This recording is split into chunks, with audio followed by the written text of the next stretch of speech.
Rebelión en la granja, de George Orwell. Capítulo 1. El señor Jones de la granja solariega había echado llave a los gallineros antes de irse a dormir, pero estaba tan borracho que se había olvidado de cerrar las trampillas. Haciendo bailar de un lado al otro el anillo de la luz del farol, se tambaleó por el patio, se quitó las botas junto a la puerta trasera, se sirvió un último vaso de cerveza del barril de la trascocina y subió a la cama, donde ya roncaba la señora Jones. En cuanto se apagó la luz del dormitorio, se produjo un revuelo de que recorrió todos los edificios de la granja. Durante el día había circulado la noticia de que el viejo comandante, el premiado berraco blanco mediano, había tenido un sueño extraño la noche anterior y deseaba comunicarlo a los demás animales. Habían acordado reunirse todos en el establo principal en cuanto tuvieran la certeza de que se había marchado el señor Jones. El viejo comandante, así lo llamaban siempre, aunque para exponerlo habían usado el nombre El Encanto de Willingdon, era tan respetado en la granja que todo el mundo estaba dispuesto a perder una hora de sueño por oír sus palabras. El comandante ya había instalado en su techo de paja, en un extremo del enorme establo, en una especie de plataforma elevada, bajo un farol que colgaba de una viga. Tenía 12 años y últimamente había engordado bastante, pero seguía siendo un cerdo de aspecto majestuoso, con aire de sabiduría y benevolencia, a pesar de que nunca le habían cortado los colmillos. Poco tiempo después, los demás animales empezaron a llegar y a ponerse cómodos, cada uno a su manera. Primero aparecieron los 3 perros, Campanilla, Jessica y Chispa, y después los cerdos, que se tendieron en la paja delante de la plataforma. Las gallinas se encaramaron en el alféizar de las ventanas, las palomas revolotearon hasta las vigas, las ovejas y las vacas se echaron detrás de los cerdos y se pusieron a rumiar. Los 2 caballos de tiro, Boxeador y Trébol, entraron juntos, caminando muy despacio y apoyando con mucho cuidado los enormes cascos peludos por miedo a que hubiera algún pequeño animal oculto en la paja. Trébol era una yegua robusta y maternal entrada en años, que después de tener al cuarto potrillo nunca había recuperado del todo su figura. El boxeador era un animal enorme, de casi 18 palmos de altura, y tan fuerte como 2 caballos normales juntos. Una raya blanca que le bajaba por la nariz le daba un aspecto un tanto estúpido, y de hecho no tenía una inteligencia de primera. Pero todos le respetaban por su firmeza de carácter y su tremenda capacidad de trabajo. Después de los caballos llegaron Muriel, la cabra blanca, y Benjamín, el burro. Benjamín era el animal más viejo de la granja, y el de peor carácter. Rara vez hablaba, y cuando lo hacía era casi siempre para contribuir con algún comentario cínico. Por ejemplo, decía que Dios le había dado rabo para espantar las moscas, pero hubiera preferido no tenerlo y que no existieran las moscas. De todos los animales era el único que nunca reía. Si le preguntaba por qué, decía que no veía nada de qué reírse. Sin embargo, aunque no lo reconocía abiertamente, tenía devoción por Boxeador. Solían pasar juntos los domingos en el pequeño prado detrás de la huerta, pastando uno al lado del otro sin intercambiar una palabra. Los 2 caballos acababan de acostarse cuando una nidada de patos que habían perdido a su madre entraron en fila en el granero, piando débilmente y buscando un sitio donde ponerse a salvo de las pisadas. Trébol les hizo una especie de muro alrededor con la enorme pata delantera, y los patos acurrucaron delante y enseguida se quedaron dormidos. En el último momento, Marieta, una yegua muy blanca, bonita y tonta, que tiraba del carro del señor Jones, entró caminando delicada y afectadamente, mascando un terrón de azúcar. Se instaló casi en primera fila y empezó a coquetear con la melena blanca, esperando llamar la atención con las cintas rojas que llevaba trenzadas.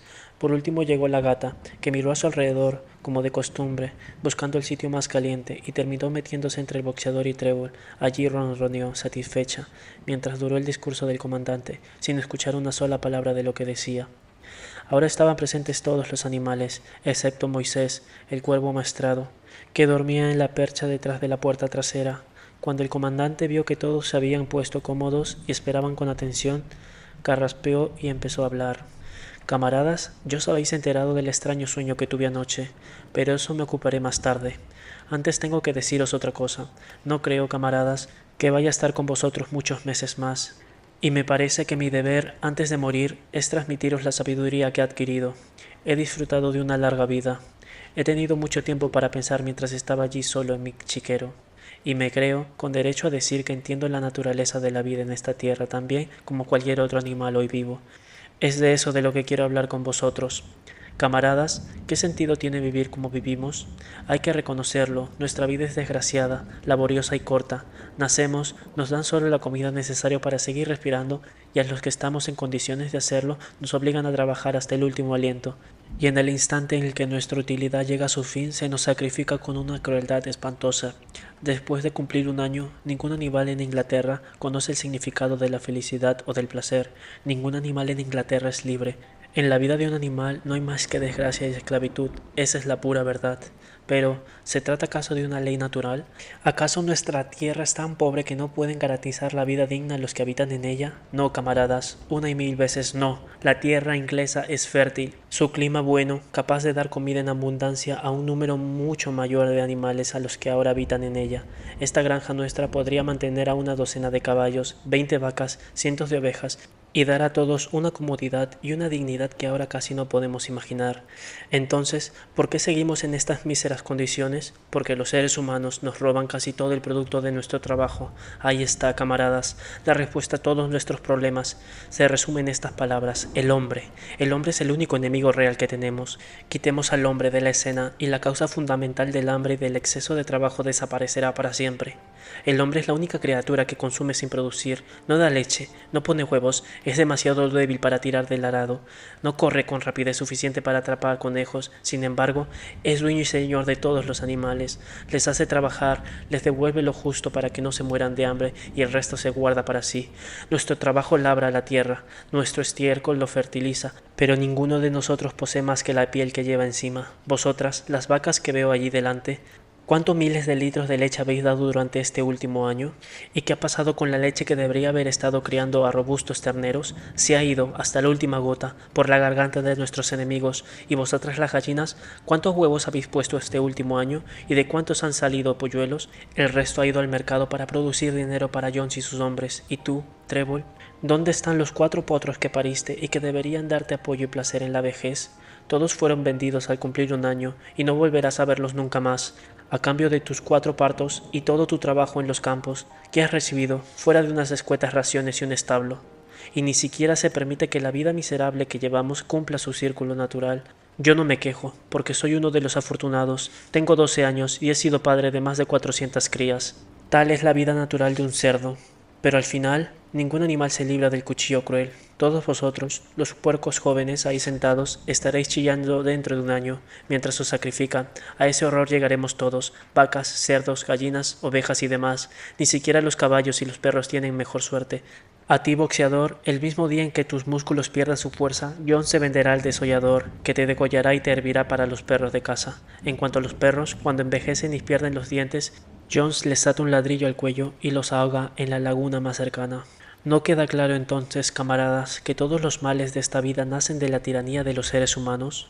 Con solo deshacernos del hombre, el fruto de nuestro trabajo será nuestro. Casi de la noche a la mañana podríamos ser ricos y libres. ¿Qué debemos hacer entonces? Trabajar día y noche en cuerpo y alma por el derrocamiento de la raza humana. Ese es mi mensaje, camaradas, la rebelión. No sé cuándo se producirá esa rebelión, si dentro de una semana o de 100 años, pero sé, con la misma certeza con la que veo la paja que piso, que tarde o temprano llegará la justicia.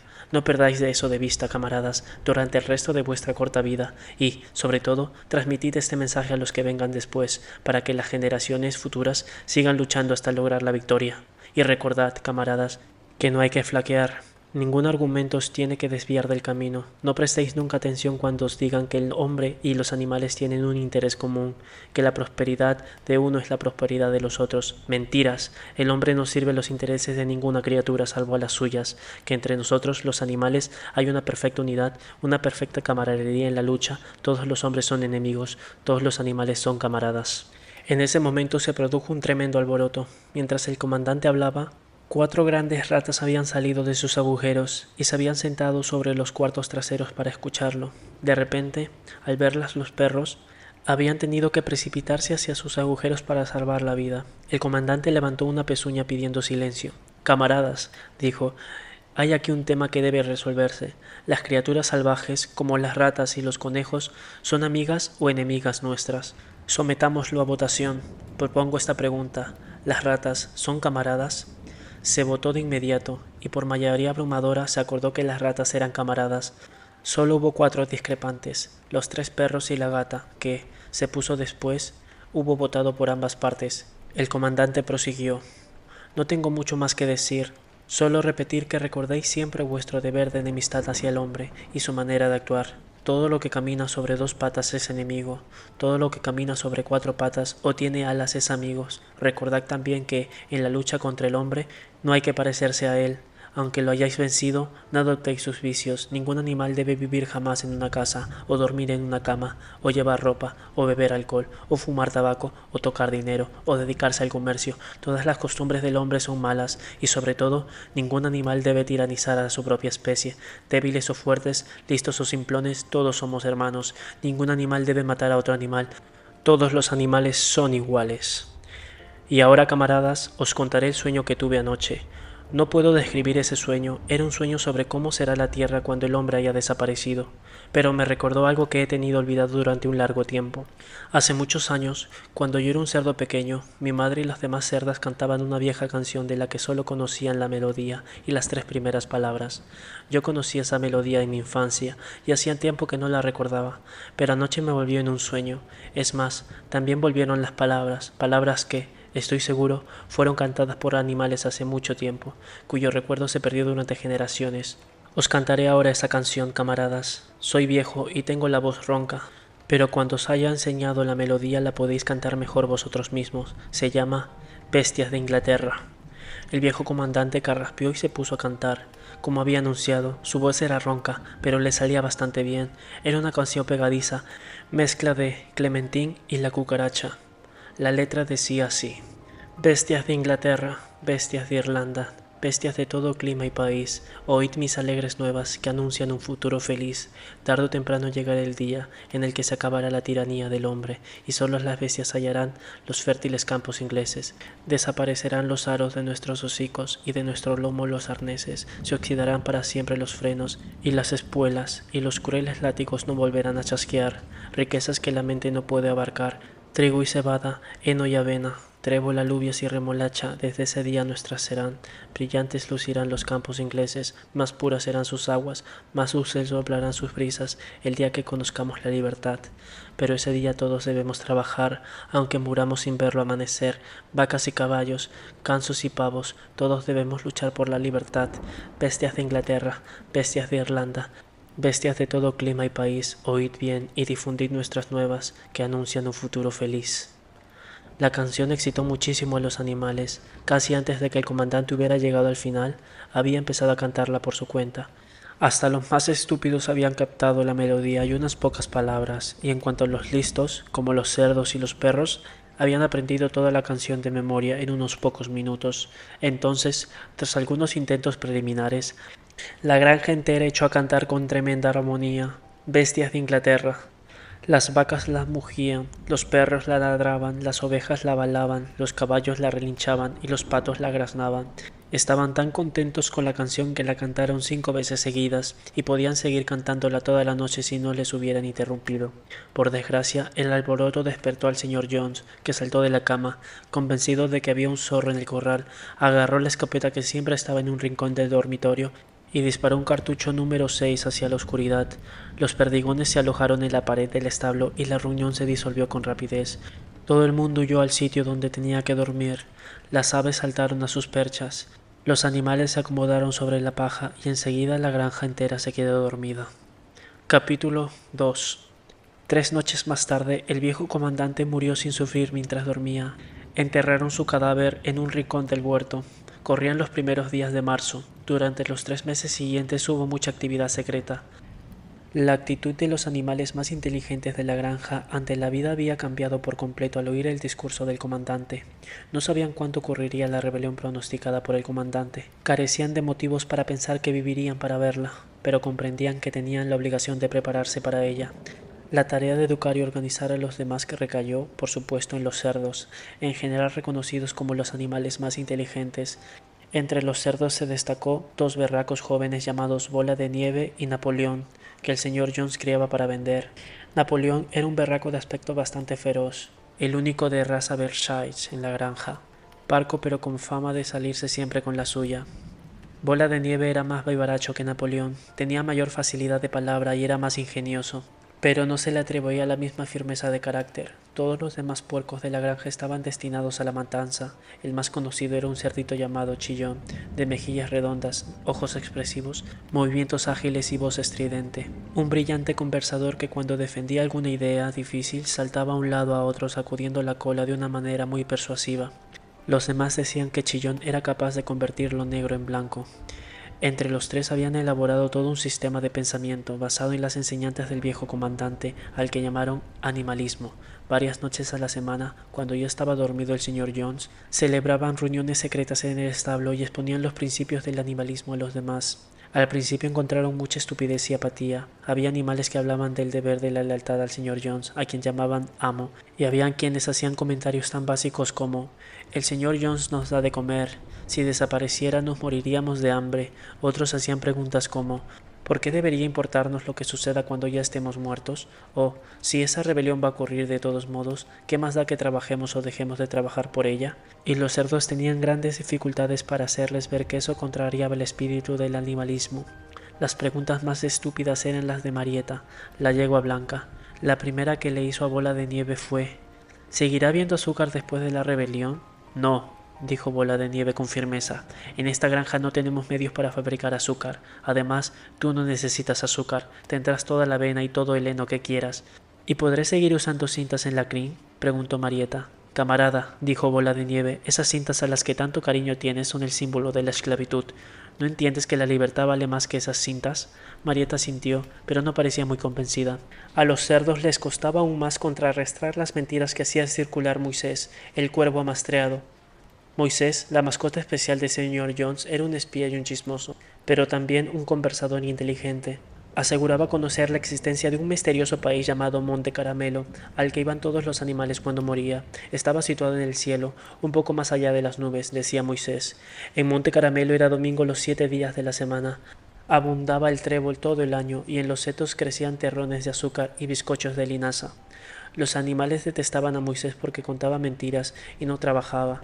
Pero algunos creían en el Monte Caramelo y los cerdos tenían que discutir a fondo para convencerlos de que tal lugar no existía.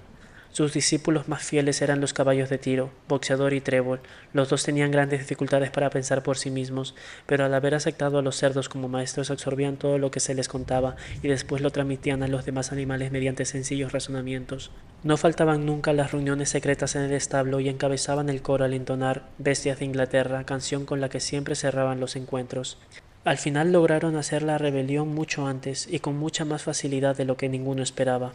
Unos años antes el señor Jones, aunque severo como amo, había sido un granjero capaz, pero últimamente iba de mal en peor. Se había desanimado mucho al perder dinero en el pleito y había empezado a beber más de lo conveniente.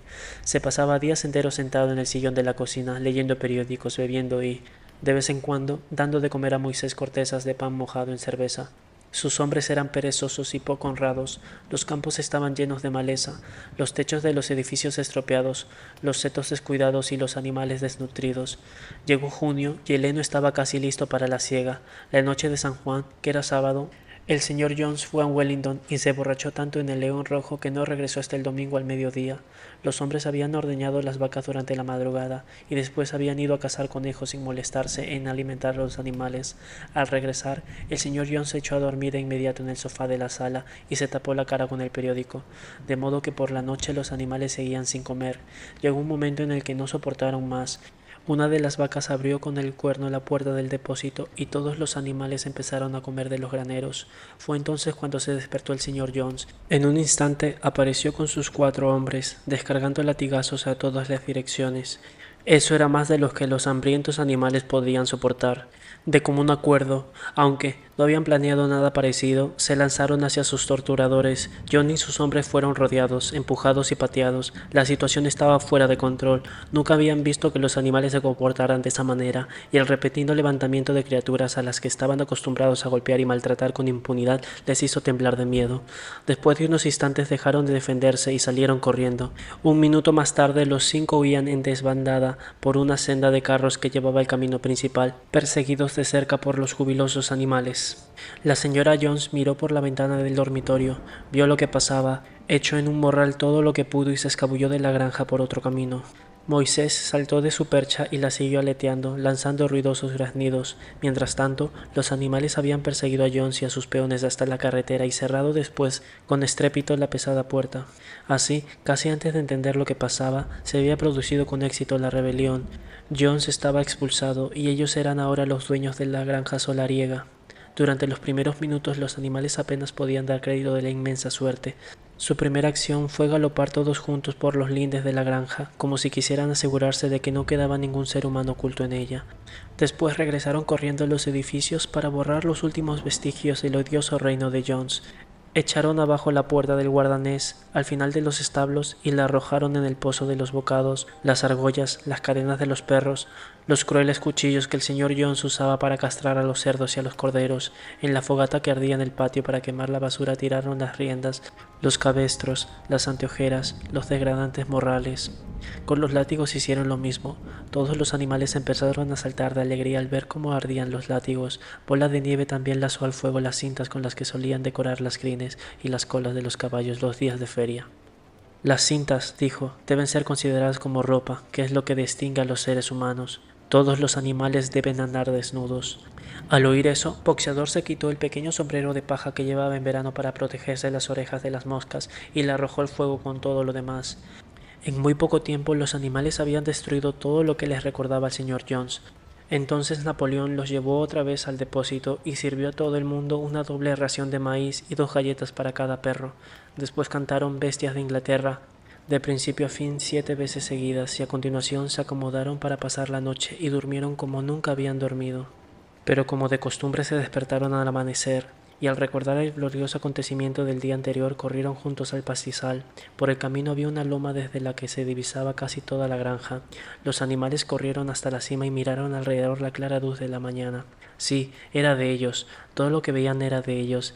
Embelesados por la idea empezaron a brincar por todas partes, a corcovear lanzándose excitados al aire. Se revolcaron en el rocío, pasieron bocados de la dulce hierba estival, patearon torrones de tierra negra y olfatearon su potente fragancia. Después recorrieron toda la granja inspeccionándola y contemplaron mudos la tierra labrada, el henar, el huerto, el estanque, el soto. Era como si nunca hubieran visto esas cosas y todavía les costaba creer que fueran suyas. Después regresaron en fila a los edificios de la granja y se detuvieron en silencio delante de la puerta de la casa. Ese lugar también les pertenecía, pero tenían miedo de entrar. Sin embargo, al cabo de un rato, Bola de Nieve y Napoleón embestieron la puerta con el lomo y la abrieron, y los animales entraron en fila india, avanzando con sumo cuidado por temor a desordenar algo. Caminaron de puntillas de una habitación a otra, temiendo levantar la voz por encima de un susurro y, mirando con una especie de asombro el increíble lujo, las camas de colchones de plumas, los espejos, el sofá de crin, la alfombra de Bruselas, la litografía de la reina Victoria sobre la repisa de la chimenea del salón. Bajaban por la escalera cuando descubrieron que faltaba Marieta. Al volver, la encontraron en la mejor habitación. Había sacado un trozo de cinta azul del tocador de la señora Jones y la sostenía contra el hombro, admirándose en el espejo de una manera muy tonta. Los demás le hicieron duros reproches antes de salir, descolgaron unos jamones que había en la cocina y los sacaron para enterrarlos, y Boxeador rompió de una coza el barril de cerveza de la trascocina. Fuera de eso, todo en la casa quedó intacto. En el acto, por unanimidad, aprobaron una resolución para que la granja fuera preservada como museo. Todos estuvieron de acuerdo en que ningún animal debería vivir allí. A continuación desayunaron y, después, Bola de Nieve y Napoleón volvieron a reunirlos. «Camaradas», dijo Bola de Nieve, «son las 6:30 y tenemos un largo día por delante. Hoy empezamos a recoger el heno, pero antes tenemos que atender otro asunto». Los cerdos revelaron entonces que los últimos 3 meses habían aprendido a leer y escribir con la ayuda de un viejo manual de ortografía usado por los hijos del señor Jones que habían encontrado en la basura. Napoleón mandó a buscar latas de pintura blanca y negra y los condujo hasta la pesada puerta que daba a la carretera. Bola de Nieve, que era quien mejor escribía, apretó un pincel entre los 2 nudillos de la pata, tachó «Granja Solariega» en el barrote superior de la puerta y en lugar pintó «Granja Animal». Ese sería a partir de entonces el nombre de la granja. A continuación volvieron a los edificios, donde Bola de Nieve y Napoleón pidieron una escalera que hicieron apoyar en la pared trasera del enorme establo. Explicaron que por obra de sus estudios de los últimos 3 meses, los cerdos habían logrado reducir los principios del animalismo a 7 mandamientos. Estos 7 mandamientos serán ahora grabados en la pared. Formarían una ley inalterable que todos los animales de la granja deberían obedecer para siempre. Con cierta dificultad, no es fácil para un cerdo mantener el equilibrio sobre sobre una escalera. Bola de Nieve subió y se puso a trabajar, ayudado por Chillón, que pocos peldaños por debajo sostenía la lata de pintura. Los mandamientos quedaron escritos en la pared alquitranada en grandes letras blancas que se podían leer desde 30 metros de distancia. Decían esto: los 7 mandamientos. 1. Todo lo que camina sobre 2 patas es un enemigo. 2. Todo lo que camina sobre 4 patas o tiene alas es un amigo. 3. Ningún animal llevará ropa. 4. Ningún animal dormirá en una cama. 5. Ningún animal beberá alcohol. 6. Ningún animal matará a otro animal. 7. Todos los animales son iguales. La letra era muy clara, y salvo que en vez de un amigo decía un anigo y una de las S estaba al revés, la ortografía era correcta en todo el texto. Bola de Nieve lo leyó en voz alta a los demás. Todos los animales asintieron con la cabeza, dando su completa conformidad, y los más listos empezaron de inmediato a aprender los mandamientos de memoria. Ahora, camaradas, gritó Bola de Nieve arrojando el pincel a Lenar, que sea para nosotros una cuestión de honor recoger la cosecha en menos tiempo del que tardaban Jones y sus peones. Pero en ese momento las 3 vacas, que desde hacía un rato parecían inquietas, se pusieron a mugir ruidosamente. Hacía 24 horas que no le ordeñaban, y sus ubres estaban a punto de reventar. Después de pensar un poco, los cerdos mandaron a buscar cubos y ordeñaron a las vacas con bastante éxito porque sus pezuñas estaban bastante bien adaptadas para esa tarea. Pronto hubo 5 cubos de espumosa y cremosa leche que muchos de los animales miraban con considerable interés. «¿Qué va a pasar con toda esa leche?», dijo alguien. «John solía echar un poco a nuestro puré», dijo una gallina. «¿Qué importa la leche, camaradas?», exclamó Napoleón, colocándose delante de los cubos. «Ya nos ocuparemos de eso. Más importante es la cosecha. El camarada Bola de Nieve encabezará la marcha. Yo lo seguiré en unos minutos. Adelante, camaradas. El heno nos espera». Los animales marcharon en tropel hacia Lenar para empezar la siega, y cuando regresaron por la tarde notaron que la leche había desaparecido.